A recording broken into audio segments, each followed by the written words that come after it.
মাছের কাটলেটটা কি করে করি একবার দেখুন রেসিপিটা। মাছের কাটলেট করব, তার জন্য দেখুন ভাজা মাছগুলো সেদ্ধ করতে দিয়েছি একটু নরম হওয়ার জন্য। তেলের মধ্যে পেঁয়াজ দিয়েছি, পেঁয়াজগুলো একটু নরম হওয়ার পরে একটু লঙ্কা গুঁড়ো, একটু নুন, হলুদ গুঁড়ো, একটু গরম মশলা দিয়েছি আর একটু আদা রসুনের পেস্ট দেবো। নিয়ে এটা ভালো করে ভেজে নেব। মাছগুলো আমি ভালো করে বেছে ছাড়িয়ে নিয়েছি। এখানে নিয়েছি একটা আলু সেদ্ধ, এখানে লঙ্কা কুচি নিয়েছি। মশলাটা ভাজা হয়ে গেছে, এগুলো সব তেলের উপরে দিয়ে দেবো, ভালো করে নেড়ে চেড়ে নেব। একটু কর্নফ্লাওয়ার দেবো, আরারোট একটু দেবো, একটু আরারোট দিয়ে দিয়েছি। আর ভালো করে মশলাটা নেড়ে চেড়ে আমি নামিয়ে নেব। আর এখানে একটা কর্নফ্লাওয়ার অল্প গুঁড়ে নেবো। মাছের পুরটা হয়ে গেছে, কড়াই থেকে নামিয়ে নিয়েছি, এটা ঠান্ডা হয়ে গেছে। আর এখানে নিয়েছি একটু চাল গুঁড়ো, ময়দা, কর্নফ্লাওয়ার, একটু লঙ্কা গুঁড়ো, লবণ। এটা জল দিয়ে এটা একটু সামান্য একদম ঝুরঝুরে মতন করে নেব কোটের জন্যে।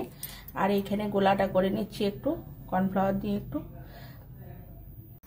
আমি দেখুন পুরটা এরকম করে শেপ দিয়ে নিয়েছি, আপনাদের যার যেমন ইচ্ছা সে তেমন করবেন। এখানে আমি একটু গোলাটা করে নিয়েছি, এখানে কোটটা আছে কড়া, আর এখানে কটা করেও নিয়েছি।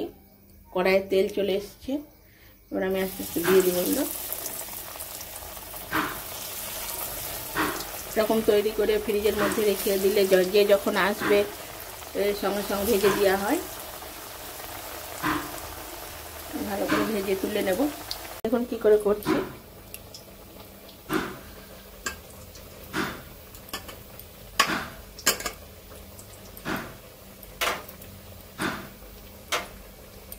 ডবল কোট দিতে চাইলে দিবেন,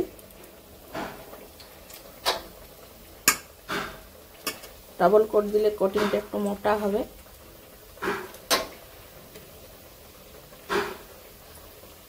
এরকম করে করে রাখবেন, ফ্রিজে রেখে দেওয়াও হবে। দেখুন আমার ভাজা হয়ে গেছে।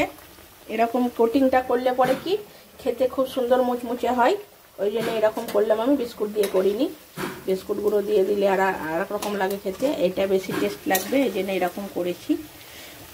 এরকম করে রেখে দিলে আপনার ফ্রিজের মধ্যে অনেক দিন থাকে, 2-4 দিন পরেও আপনার ভেজে খেতে পারবেন। আমার দেখুন আজকের কাটলেট, মাছের কাটলেট রেডি হয়ে গেছে।